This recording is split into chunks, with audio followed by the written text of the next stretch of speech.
अरमान और उनकी 2 बकरियां तो ऐसे लगता है यहाँ पिकनिक मनाने आए हैं।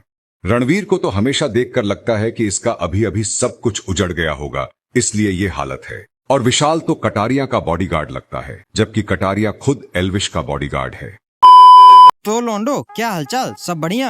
तो आज हम लोग बात करने जा रहे हैं बिग बॉस का नया सीजन स्टार्ट हुआ है। पहले बिग बॉस का एक स्टैंडर्ड हुआ करता था, लेकिन अब तो खैर तुम लोगों को पूरी वीडियो देखने के बाद पता लग ही जाएगा। तो इस बार बिग बॉस वालों ने अलग ही किस्म के भांति भांति प्राणियों को खोज खोज कर बुलाया है अपने शो में। तो चलो शुरू करते हैं। मेरा 3 साल का बेटा है। उस वक्त वो 4 मंथ का था, तो मुझे सडनली जॉब छोड़ना पड़ा। जस्ट बिकॉज मैं एक मदर हूँ, तो बच्चे का कभी भी डिमांड होता है, एक सिचुएशन का डिमांड हुआ, डिमांड के चलते चलते जॉब छोड़ा।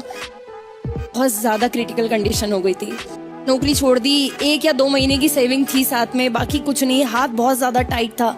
ठेला लिया और उतर गए रोड पे।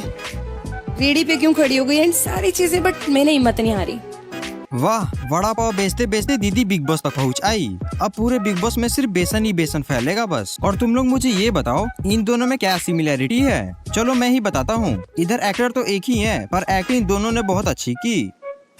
और चंद्रिका के बिग बॉस में जाने के बाद जितने भी लोग इसे जानते हैं, उनके दिमाग में सिर्फ 2 ही सवाल चल रहे हैं कि आखिर इसके 3 साल के बच्चा कहाँ गया और अब इसके बेसन का क्या हुआ। आपने शिवानी के बारे में क्या बोला? ये बोला बच्ची है, औकात की बात की। ये शो में रहने के लायक नहीं है। मैंने ये नहीं बोला बोला और आपने ये वर्ड बोला।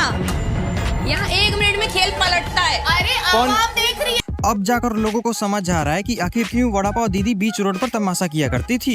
बिग बॉस में जाने की पहले से ही तैयारी में लगी हुई थी ये। और बिग बॉस वालों ने भी इसको शो में इसीलिए लिया क्योंकि बिग बॉस शो में सबसे ज्यादा क्या चलता है और बिग बॉस शो की चीज से अपना कंटेंट निकालता है, वो तो तुम लोग को अच्छे से पता है। और जिसको नहीं समझ आया वो जाके पो को देखो। हर इंसान सब खाना चाहेगा, पर हम कितना बचा सकते हैं नेक्स्ट डे के लिए, क्योंकि हमारे पास अब कुछ ऑप्शन ही नहीं। तो फिर एक मिनट चंद्रिका, फिर मैं तो चंद्रिका 1 मिनट, फिर मैं कहूंगा आप अंडा खा लो ना, सब कुछ खाना है तो आप खा लो अंडा।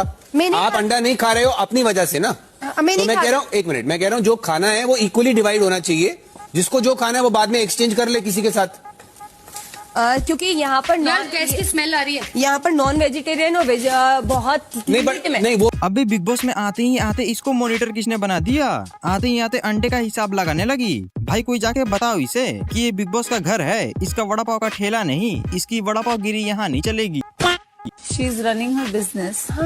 दिन का 40 कमा रही है ना। दिन का 40,000। 6 लाख का। यार तो मैं मेहनत कर रही हूँ ना यार। मैं कमा रही हूँ, तुम भी करो। मत मोबाइल चलाओ, मत नेटफ्लिक्स चलाओ, मत अपने बाप की पैसों पे अय्याशी करो। उठो, बाहर निकलो, घूमो, सीधी अपने दम पे करो। दीदी की मेहनत। 15 का वड़ा पाव 50 का बेचो। उठो, बाहर निकलो, तमाशा करो और रोना शुरू कर दो। ओह माय गॉड, बाबा जी आपकी बेटी इतनी अमीर हो गई कि बिग बॉस के घर में आ गई। वो भी पहली कंटेस्टेंट हूँ मैं। Oh my God. बहन तू अमीर नहीं हुई, बल्कि ये बिग बॉस गरीब हो गया है। बिग बॉस का स्टैंडर्ड ही गिर गया है। और अब जाके पता लग रहा है कि आखिर क्यों सलमान खान इस बार का बिग बॉस होस्ट नहीं कर रहा है। और देखो लोंडो, मैं बता रहा, अब ये बिग बॉस का घर नहीं रह गया, अब ये बकचोदी का शोरूम बन चुका है। रेडी पे क्यों खड़ी हो गई एंड सारी चीजें, बट मैंने हिम्मत नहीं हारी। बिग बॉस में रोना धोना नहीं, ये डांस दीवाने नहीं है, ये बिग बॉस है। हाँ जी। अनिल कपूर ने तो आते आते ही इसकी पूरी स्क्रिप्ट पर पानी फेर दिया। खैर वैसे इंडियन आइडल बोलते तो ज्यादा सही लगता। पहले आते ब्लॉग आप आते ब्लॉग करें और अभी रो भी रहे हैं। बोलिए क्या बोलना चाहते हैं? मेरा सपना पूरा हो गया। आपको हम टीवी पे देखते थे सर, मेरे खुशी के आंसू सब लोग देख रहे हैं। अरे बहन, आते आते ही नाटक चालू कर दी। कुछ देर रुक तो जाती। और एक तो ये रो रही है या हंस रही है, या तो पहले अच्छे से हंस लो या फिर रो लो। क्यों कंफ्यूज कर रही है बेचारे अनिल कपूर को। और देखो लोंडो, सही बता रहा मैं, अगर इनके जगह सलमान खान भी होते तो भी ये सेम डायलॉग मारती। क्या मतलब मनीषा रानी की 2 कॉपी है ये। फ्रेंड हम एरोप्लेन में बैठे हैं, हम दसुआ घोरे बैठे, ये मैं माई हमने कहती वॉट, हमने कहती हॉट। गुस्सा हो गया, चली गई मैं। हमें पता कहा कह रही मैं अंग्रेजी बोल रही थी। शिवानी को लग रहा है कि ऐसा करके वो गांव की देसी लड़की लगेगी और गांव वाले साइड के लोगों से उसको सपोर्ट मिलेगा। लेकिन नहीं बहन, सबने कहीं न कहीं अपने गांव में वक्त बिताया है, पर ऐसी गंवारों वाली हरकतें करके कोई खुद को कूल नहीं समझता। वो एयर होस्टेस अपनी ड्यूटी कर रही है और ये उसकी बेइज्जती करके खुद का कंटेंट निकाल रही है। और इतना देखने के बाद एक चीज तो प्रूव हो गई कि पैसों से प्लेन की टिकट खरीदी जा सकती है, पर मैनर्स नहीं।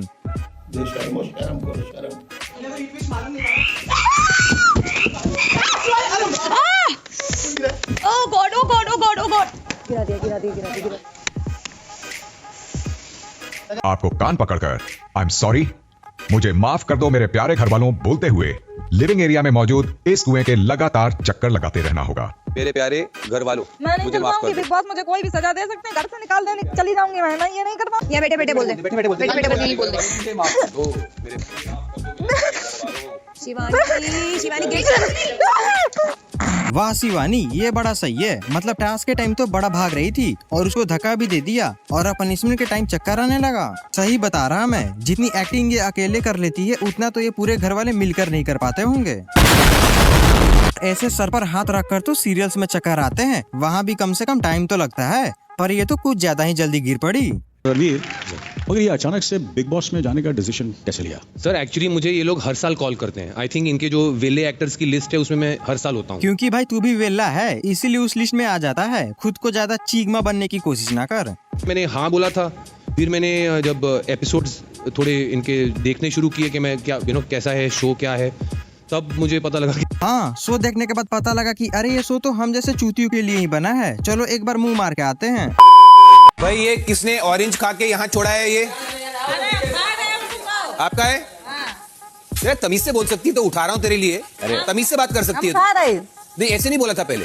हमने क्या कर दिया, हम खा रहे ठुकाओ। कोई बोलो तो खा रहे हैं उठा रहे हैं, ऐसे मत बात। देख रहे हो लोंडो, बिग बॉस में आके इज्जत मांग रहा है। कोई जाके बताओ इसे कि 90% लोग इस शो में अपनी इज्जत उड़वा के जाते हैं। हाँ UK07 राइडर भाई, क्या हालचाल? और तेरी इज्जत भी कैसे उड़ेगी? उसके लिए इज्जत होनी भी तो चाहिए। और दूसरी चीज मुझे कोई ये बताओ कि इस बकरे को बिग बॉस में भेजा किसने? चलो भेजा तो भेजा, कम से कम साथ में थोड़ा भेजा भी भेज दिया होता। इनको बाद में जानती थी, पहले मुझे जानती थी। और बस वही बेटे के बर्थडे पे कुछ फोटोग्राफ्स वगैरह खींची गई, तो कृतिका ने मुझे बोला कि फोटोज चाहिए, तो मैंने बोला तेरे जीजू के पास है, एक काम करती हूँ तेरे जीजू का नंबर देती हूँ, तू उनसे ले ले। बस वही इन लोगों की बातचीत शुरू हुई। तो लोंडो, जिन्हें इन तीनों के बारे में नहीं पता तो मैं बताता हूँ। इसका नाम है अरमान मलिक। इसने 2 शादियाँ की है। हाँ वही बात हो गई, दुख मिले 1000 लेकिन पति ना मिले छिनार। और देखो 10 साल से इन लोगों का रिश्ता बहुत अच्छा चल रहा था। अब लिख कर ले लो, बिग बॉस इनके रिश्तों में खटास डाल ही देगा। जो काम 10 सालों में सोशल मीडिया ट्रोलर्स नहीं कर पाए, वो काम अब बिग बॉस चंद दिनों में कर देगा। तुम लोग बस देखते जाओ। कृतिका ने मुझे बोला कि फोटोज चाहिए, तो मैंने बोला तेरे जीजू के पास है, एक काम करती हूँ तेरे जीजू का नंबर देती हूँ, तू उनसे ले ले। बस वही जीजू से पिक्चर लेते लेते इसने जीजू को ही ले लिया सीधे। अच्छी लग रही है नोजपिन, मुझे बहुत पसंद है नोजपिन, बहुत सुंदर लग रही है आज। हम आपसे कुछ पूछ रहे थे। अबे इतना शांत क्यों है? पूल में ही हगने लगा क्या? या फिर ऐसा तो नहीं, मगरमच्छ पानी में से ही अपने तीसरे शिकार के ऊपर नजर रख रहा है? आखिर 2 शिकार तो इसने ऑलरेडी करके बैठा है। अगर इसने तीसरी बकरी फंसा भी ली तो उसमें भी इसकी दोनों बीवियां साथ भी देंगी। आखिर कंटेंट ऑलरेडी 2 बीवियों से निकल ही रहा है यूट्यूब पे कुछ सालों से, अब 2 से भले 3। अरमान और उनकी 2 बकरियां तो ऐसे लगता है यहाँ पिकनिक मनाने आए हैं।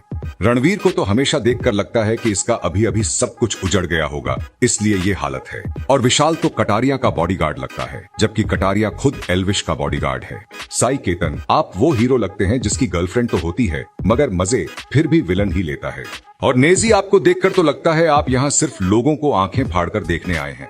चंद्रिका जी, आप जाइए 2 वड़ा पाव लेकर आइए गर्मा गर्म। बिग बॉस की आदत है वो डिंपल वाली क्यूट लड़कियों को कुछ नहीं कहते। सना बेबी लव यू। चंद्रिका, आप अभी तक यहीं बैठी हैं? और नेजी, आप अब किसको आंखें फाड़कर देख रहे हैं? तो लोंडो, वीडियो यहीं पर एंड करते हैं। और वीडियो कैसा लगा तुम लोगों को कमेंट करके जरूर बता देना। और चैनल को सब्सक्राइब कर लो ऐसी नई मजेदार वीडियो देखने के लिए। और वीडियो पसंद आई हो तो लाइक भी कर लेना। तो चलो मिलते हैं अब नेक्स्ट वीडियो में।